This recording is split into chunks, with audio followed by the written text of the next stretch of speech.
warahmatullahi wabarakatuh. Perkenalkan, nama saya Putri Veronica dengan NPM 22411040. Saya dari kelas manajemen 22A. Di sini saya akan menjelaskan tentang teori-teori etika bisnis.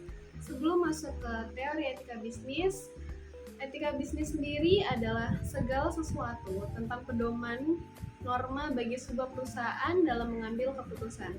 Dengan terjaganya hubungan baik antara perusahaan atau stakeholder melalui implementasi prinsip etika, potensi usaha untuk berkembang juga semakin terjamin. Pengertian teori etika bisnis juga menurut para ahli, yaitu yang pertama Josephus. Etika berbisnis adalah penerapan moral dalam bidang ekonomi, utamanya industri bisnis. Yang kedua, Mosley. Menurutnya, etika yang ada dalam dunia bisnis adalah sebuah pengetahuan seseorang tentang bagaimana cara ideal untuk mengelola bisnis yang berdasarkan pada norma moral secara umum. Yang ketiga, Hill and Jones. Etika dalam etika bisnis adalah bekal bagi setiap pemimpin sebagai pertimbangan pengambilan keputusan yang strategis dan berdasarkan moral. Lalu, teori etika bisnis.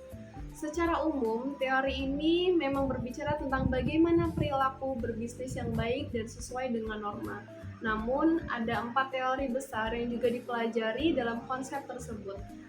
Yang pertama, teori keutamaan. Teori pertama adalah tentang keutamaan, memandang bagaimana seseorang bersikap, perilaku, atau sikap baik seseorang akan menciptakan watak dan karakter yang baik secara moral juga.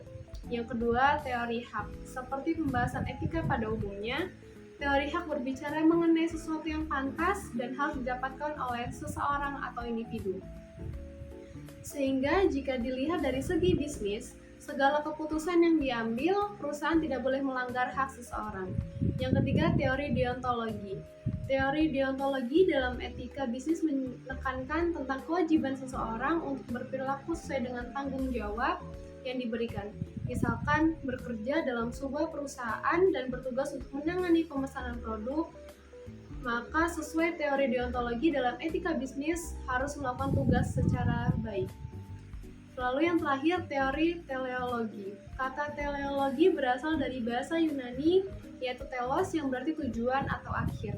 Teori ini menganggap etis adalah yang berhasil menciptakan keseimbangan dengan baik hingga pada tujuan akhir. Sehingga dalam kata lain, teori ini mendasarkan konsep kebaikan. Itu saja yang dapat saya sampaikan. Wassalamualaikum warahmatullahi wabarakatuh. Thanks for watching.